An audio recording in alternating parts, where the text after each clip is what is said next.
DV live Bihar में आप सबका स्वागत है। मैं हूं आराधना और मेरे साथ मौजूद है मेरी सहयोगी अंशिता। और एक बार मैं आप सभी तमाम दर्शकों का स्वागत करना चाहूंगी आगे बढ़ने से पहले। और जैसा कि आप सबको पता है कि बिहार में इस वक्त जो माहौल है वो बहुत ही गरमाया हुआ है। सियासत क्या रुख लेगी, सबकी नजरें इस बात पर टिकी हुई हैं, क्योंकि लगातार ये चर्चा चल रही है कि नीतीश कुमार पलटी मारने वाले हैं। नीतीश कुमार पलटी मारेंगे या नहीं मारेंगे, मारेंगे तो कब मारेंगे, इस तरह के कई सारे सवाल घूम रहे हैं। और अगर हम देखें तो बीजेपी का रवैया कुछ और नजर आ रहा है और नीतीश कुमार अपने तेवर बरकरार रखे हुए हैं। वहीं आरजेडी का रुख बदलता दिखाई दे रहा है। कभी वो नीतीश के लिए दरवाजे खोलती है तो कहीं नीतीश पर ही हमलावर दिखाई देती है, जिसके बाद तमाम सवाल उठने लगे हैं कि आखिर बिहार की राजनीति में चल क्या रहा है। तो इन सब पर हम चर्चा करेंगे और बात करेंगे नीतीश कुमार की प्रगति यात्रा की, बात करेंगे पोस्टर वॉर की और बात करेंगे पूरी बिहार की सियासत की। अंशिता, मैं आपके पास आना चाहूंगी कि ये जो अभी हम जैसा लगातार चर्चा कर रहे हैं कि नीतीश कुमार लगातार ये संकेत दे रहे हैं कि वो पलटी मारने वाले हैं, और वहीं बीजेपी की अगर बात करें तो बीजेपी से उनकी नाराजगी की खबरें लगातार आ रही हैं। उनकी इस प्रगति यात्रा पर भी इसका असर देखा गया। तो क्या कुछ है अभी, अगर हम कहें सबको कंफ्यूजन है कि आखिर नीतीश कुमार का स्टैंड क्या है, तो आपको क्या लगता है कि नीतीश कुमार किस तरफ झुके हुए हैं? अभी नीतीश कुमार की अगर हम स्थिति की बात करें तो यहाँ पर आराधना ये देखने को मिल रहा है कि नीतीश कुमार दोनों ही जगह पर अपनी बार्गेनिंग पावर को स्ट्रॉन्ग करना चाहते हैं। मतलब वो बीजेपी के साथ भी अगर रहते हैं तो वहां पर भी बड़े भाई की भूमिका में रहेंगे, और अगर आरजेडी का ऑफर वो एक्सेप्ट करते हैं तो वहां पर भी वो सीएम पद से लेकर तमाम जो चीजें हैं मंत्रालय वगैरह पर पहले ही सारी डील कर लेना चाहते हैं। ये यहाँ पर देखने को मिला, और इसीलिए नीतीश कुमार अभी फिलहाल कोई भी जल्दबाजी में ऐलान नहीं कर रहे हैं, क्योंकि वो जानते हैं कि अगर उन्होंने ऐलान किया तो बीजेपी एक्टिव हो जाएगी और बीजेपी कहीं ना कहीं वही तोड़फोड़ की रणनीति जो उसकी रहती है उस पर काम पर लग जाएगी। और अभी क्योंकि खरमास खत्म हुआ नहीं है, खरमास खत्म होने से पहले नीतीश कुमार कोई ऐलान नहीं करेंगे, और इसीलिए 14 तारीख को बहुत महत्वपूर्ण माना जा रहा है और 15 तारीख पर सभी की निगाहें टिकी हुई हैं कि 14 खत्म होते ही 15 को कोई ऐलान कर देंगे, और 18 तारीख भी उसके 2 दिन बाद ही जो आ रही है उस पर भी सभी की निगाहें, क्योंकि राहुल गांधी उस दिन पटना आ रहे हैं और आरजेडी ने भी अपने तमाम विधायकों की बैठक बुला ली है।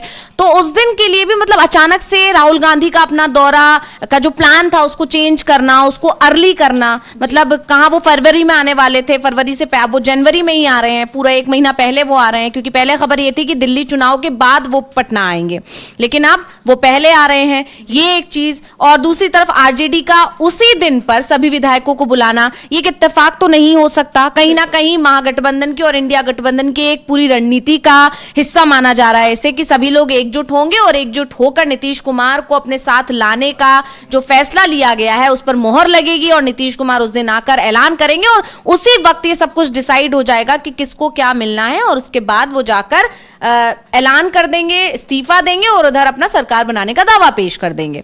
यानी एक बात तय है कि नीतीश हर तरफ से अपने आप को बचाने की कोशिश में लगे हुए हैं। जैसा भी होगा पहले वो ये देख ले कि उनके लिए सबसे ज्यादा फायदे की स्थिति किस तरफ जाने में रहेगी, और इसीलिए वो फिलहाल चुप्पी बनाए हुए हैं, क्योंकि अभी ये माना जा रहा है कि नीतीश कुमार की शायद आखिरी ही पारी होगी, ऐसा कहा जा रहा है। और इसी वजह से अभी जो पोस्टर्स बहुत पहले से ही जेडीयू की तरफ से जो जारी कर दिए गए उस पर नारा लिखा हुआ है कि 2025 से 2030 एक बार फिर नीतीश, तो ये नारा देकर जेडीयू ने ये मैसेज पहुंचा दिया है कि अगर बीजेपी को उनकी जरूरत है तो भी सीएम पद उन्हीं को देना पड़ेगा, और अगर महागठबंधन को उनकी जरूरत है तो सीएम पद उन्हीं को देना पड़ेगा। और नीतीश कुमार की जो स्ट्रैटेजी है अगर आप देखेंगे उसे लगातार, तो वो अपने कार्यकर्ताओं को सिर्फ यही समझाने की कोशिश कर रहे हैं या यही निर्देश दिए गए हैं कि हमें उसी स्थिति में रहना है। इस बार के जो चुनाव होंगे वो ही हमारी बार्गेनिंग पावर मजबूत रहनी चाहिए कि हम जिस तरफ जाएंगे सरकार उसी की बनेगी, मतलब हमारे बिना कोई भी दल, चाहे वो राष्ट्रीय जनता दल हो या फिर बीजेपी हो, वो सरकार नहीं बना पाएंगे। यानी नीतीश कुमार किंग मेकर की भूमिका में बने रहना चाहते हैं, किंग मेकर भी बनना चाहते हैं और किंग भी खुद ही बनना चाहते हैं, मतलब सीएम पद वो छोड़ना नहीं चाहते हैं, क्योंकि आप जानते हैं कि इतने सालों में जितने भी चुनाव हुए हैं उसमें लगातार उन्होंने अपने पास ही सीएम की कुर्सी रखी, और जब भी उन्हें इस पर कोई खतरा मंडराता दिखता है वो तुरंत पलटी मार लेते हैं। क्योंकि अभी 2022 की हम बात करें वो उधर चले गए थे, क्योंकि उन्हें लगने लगा था कि कहीं ना कहीं बीजेपी जेडीयू को तोड़ने की कोशिश कर रही है, और हो सकता है कि बीजेपी, उस वक्त भी ऐसी खबरें थी कि नीतीश को धीरे धीरे साइड किया जा रहा था, तो उन्होंने तुरंत महागठबंधन का साथ पकड़ लिया। इसके बाद जब लोकसभा चुनाव नजदीक आने लगे, 2024 नजदीक आने लगा और उस वक्त उनके बयान भी आपको याद होंगे, नीतीश कुमार ने बयान दिया था कि अब तेजस्वी यादव ही भूमिका निभाएंगे, अब तो हम बस जल्दी ही। तो उस वक्त ये माना जा रहा था कि इंडिया गठबंधन को जो इन्होंने एकजुट किया है, जो सब तमाम विपक्षी दलों को जो एकजुट करके लाए हैं ये, तो इनके ही नेतृत्व में आगे बढ़ेंगे। मतलब नीतीश को वो वैल्यू दी जाएगी कि आप ही की वजह से सारे जो दल हैं वो एक मंच पर एक साथ इकट्ठे हुए हैं। लेकिन धीरे धीरे क्या हुआ कि नीतीश कुमार साइड होने लगे, लालू यादव या दूसरे जो दल थे उससे नीतीश कुमार को दिक्कत हुई और इसीलिए उन्होंने तुरंत अपना पाला बदल दिया। मतलब नीतीश कुमार खुद को केंद्र में रखना, मतलब हर तरफ से वो खुद पर फोकस रखना चाहते हैं कि वो ही फोकस में रहने चाहिए, ये उनकी नीति है। और इसीलिए सीएम पद भी नहीं छोड़ना चाहते। पीएम पद को लेकर ऐसे दावे उन्होंने पिछले दिन आए भी थे कि पीएम का भी उनको ऑफर दिया गया था, ये सारी चीजें, मतलब उन्हें केंद्र में रहना है, वो अपने आप को फोकस में रखना चाहते हैं, ये उनकी नीति है। और इसीलिए वो अभी भी अपने आप को मजबूत, खुद को और उनकी पार्टी को इतना मजबूत रखना चाहते हैं कि चाहे बीजेपी उनको अगर मनाती है तो भी उनकी शर्तों पर मनाएं, और अगर वो महागठबंधन में जाएं तो भी वो अपने, इसीलिए ना वो कोई फैसला कर रहे हैं, अभी कोई ऐलान नहीं कर रहे हैं, फैसला वो कर चुके हैं। और फैसला यही है कि जिसको मेरी जरूरत है वो मेरी शर्तों पर रहे, और इसीलिए अभी वो कोई जिसका पल्ला भारी होगा, जहां उनकी शर्तें ज्यादा मानी जाएंगी वो उधर रह जाएंगे, ऐसा अभी अंदर खाने खबर आ रही है।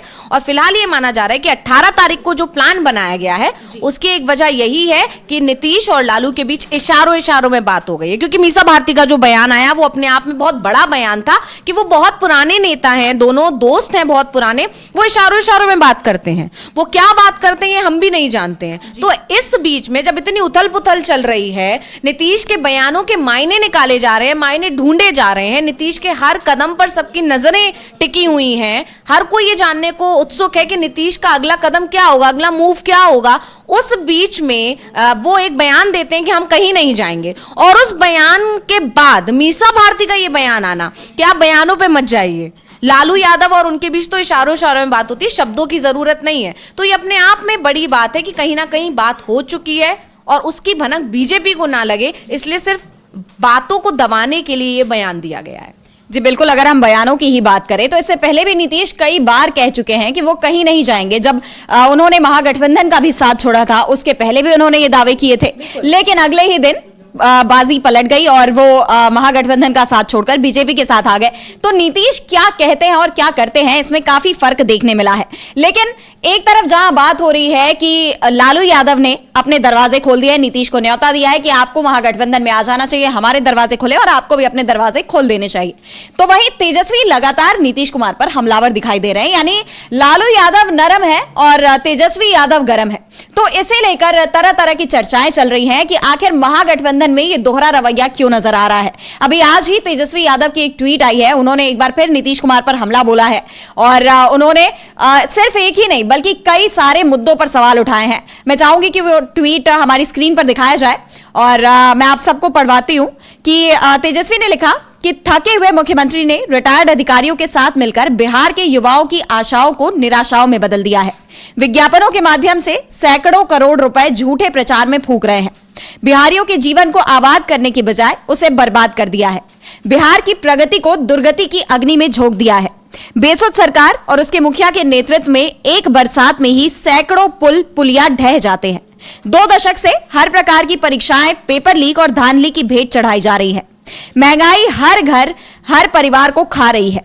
छोटे बड़े व्यवसायों को व्यवसाय बर्बादी के कगार पर है। इनके शासन में गरीबी, बेरोजगारी, भ्रष्टाचार और पलायन में बिहार अव्वल है। यानी साफ है कि नीतीश कुमार पर तेजस्वी ने बहुत ही तीखे हमले किए हैं, उनकी सरकार पर सवाल उठाए हैं, उनके कार्यकाल पर सवाल उठाए हैं और मुद्दा एक नहीं, मुद्दे कई सारे हैं। उन्होंने नीतीश कुमार की प्रगति यात्रा पर तंज कसा है, उन्होंने नीतीश राज में पेपर लीक की घटनाओं को लेकर सवाल उठाए हैं, पुलिया जो पुल ये टूट रहे हैं, ढह जा रहे हैं, इन पर निशाना साधा है। तो एक साथ तेजस्वी ने ये जो कई सारे मुद्दे उठाए हैं, इसे लेकर जरूर ये सवाल उठ रहे हैं कि जब लालू यादव नरम है तो क्यों तेजस्वी गरम है। इसे लेकर आप क्या कहेंगी अंशिता? बिल्कुल, जैसे कि आराधना आपने ये मुद्दा उठाया है तो इसके लिए हमें ज़रूरी है इस बात पर पॉइंट आउट करना कि हमारी हेडिंग क्या है इस कार्यक्रम को जो हम कर रहे हैं कि बिहार में खेला से पहले खेल। तो ये समझ लीजिए कि जो खेल होने वाला है बिहार में, जिसको लेकर हम लगातार चर्चा कर रहे हैं, उससे पहले का ये खेल चल रहा है। मतलब यहाँ पर जैसे कि मैंने अभी बताया कि नीतीश कुमार भी अपने हाथ में बार्गेनिंग पावर रखना चाहते हैं और तेजस्वी भी अपने हाथ में बार्गेनिंग पावर रखना चाहते हैं। उधर हम बीजेपी की बात करें तो बीजेपी भी अपने हाथ में ही पावर रखना चाहती है। वो नीतीश को ये नहीं दिखाना चाहती कि हमें आपकी बहुत जरूरत है। ऐसे ही तेजस्वी भी नीतीश को ये नहीं बिल्कुल भी जताना चाहते हैं, ना बताना चाहते हैं कि आपके बिना हमारा काम नहीं हो पाएगा। और इसीलिए तेजस्वी यादव जो विपक्ष की भूमिका में है, विपक्ष के नेता हैं, तो एक तरह से मौजूदा जो सरकार है उस पर सवाल उठाना तेजस्वी का काम है और वो उसे कर रहे हैं। क्योंकि जब तक नीतीश इधर नहीं आ जाते हैं तब तक तो वो सरकार में बैठे हुए हैं ना, तो विपक्ष के नेता के तौर पर तेजस्वी को काम करना है। और बार बार तेजस्वी की तरफ से नीतीश कुमार की खामियों पर भी अगर फोकस करवाना है तो जनता को भी एक मैसेज पहुंचाना है कि हम अपने फायदे के लिए आपसे जुड़े मुद्दों को नजरअंदाज नहीं करेंगे। मतलब अगर हमें नीतीश की जरूरत है तो इसका ये मतलब नहीं है कि जो गलतियां उनके शासनकाल में हो रही हैं उन्हें नजरअंदाज कर दिया जाए। क्योंकि ये पुल गिरने का जो मामला है लगातार पिछले दिनों बहुत सुर्खियों में रहा। एक दिन में 5-5 पुल भी गिरे हैं। जी बिल्कुल, और लगातार तेजस्वी यादव इस पर सवाल भी उठाते दिखाई दिए। तो वो मुद्दों से नहीं भटकना चाहते हैं, मुद्दों पर रहना चाहते हैं। और इसके साथ वो नीतीश कुमार को ये मैसेज भी देना चाहते हैं कि आपको हमारी जरूरत है। आपने इतने खराब काम किए कि आप जनता के बीच इन कामों को लेकर नहीं जा सकते हैं। जी, आप अगर एनडीए के साथ रहेंगे तो आपको वोट नहीं मिलेगा। ये एक मैसेज उन्हें पहुंचाने की कोशिश है और यही है तेजस्वी यादव की रणनीति। हालांकि इसके उलट लालू यादव लगातार साधने की कोशिश कर रहे हैं और ये कोई पहली बार नहीं है।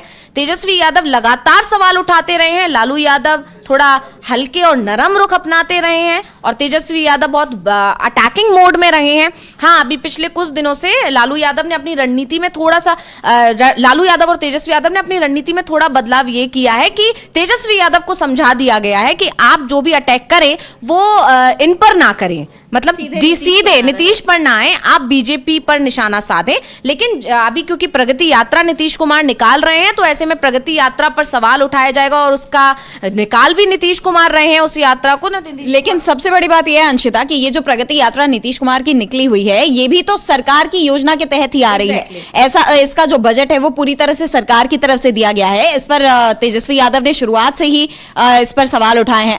तो एक तरह से अगर हम इस यात्रा पर भी देखें कि अगर तेजस्वी सवाल उठा रहे हैं तो इस यात्रा पर भी सवाल इसलिए उठ रहे हैं क्योंकि ये सरकारी यात्रा है। मतलब वो बिहार की एनडीए सरकार पर निशाना साध रहे हैं, ना केवल नीतीश कुमार पर, ऐसा कहा जा सकता है। बिल्कुल वही है कि उन्होंने नीतीश कुमार को तो उन्हें लेना ही। जब भी बात सरकार पर निशाना साधने की आएगी तो ऐसा मतलब ही नहीं है कि नीतीश का नाम ना आए। वो सरकार के मुखिया हैं वहां पर, वो अभी सीएम है उस राज्य के, तो ऐसा मतलब ही नहीं है कि आप जब भी सरकार के बारे में या सरकार के कामों की कोई बात करेंगे, उन पर निशाना साधेंगे, सवाल पूछेंगे तो नीतीश का नाम तो लाना ही पड़ेगा। लेकिन आप ये देखिए ना कि क्या डायरेक्टली सिर्फ नीतीश पर निशाना है? नहीं, ऐसा नहीं है। वो बचते हुए नीतीश कुमार पर निशाना साध रहे हैं और लेकिन उनका ज्यादा फोकस बीजेपी पर है और नीतीश कुमार पर निशाना साध कर वो ये बताना चाह रहे हैं कि अगर आप हमारे साथ खेल करने की कोशिश कर रहे हैं तो वो खेल ना कीजिए, आप जल्दी कोई फैसला लीजिए। ये भी मतलब कहीं ना कहीं इस तरह के बयान देकर या अटैक कर कर नीतीश पर दबाव बनाने की कोशिश है तेजस्वी यादव की। यानी एक तरह से देखें तो विपक्ष भी अपनी तरफ से पूरी ताकत से जुटा हुआ है कि अगर नीतीश कुमार हमारे पाले में आना चाहते हैं तो उन पर भी दबाव बनाया जा रहा है और अगर नहीं आना चाहते तो उन्हें आईना दिखाने की भी पूरी कोशिश की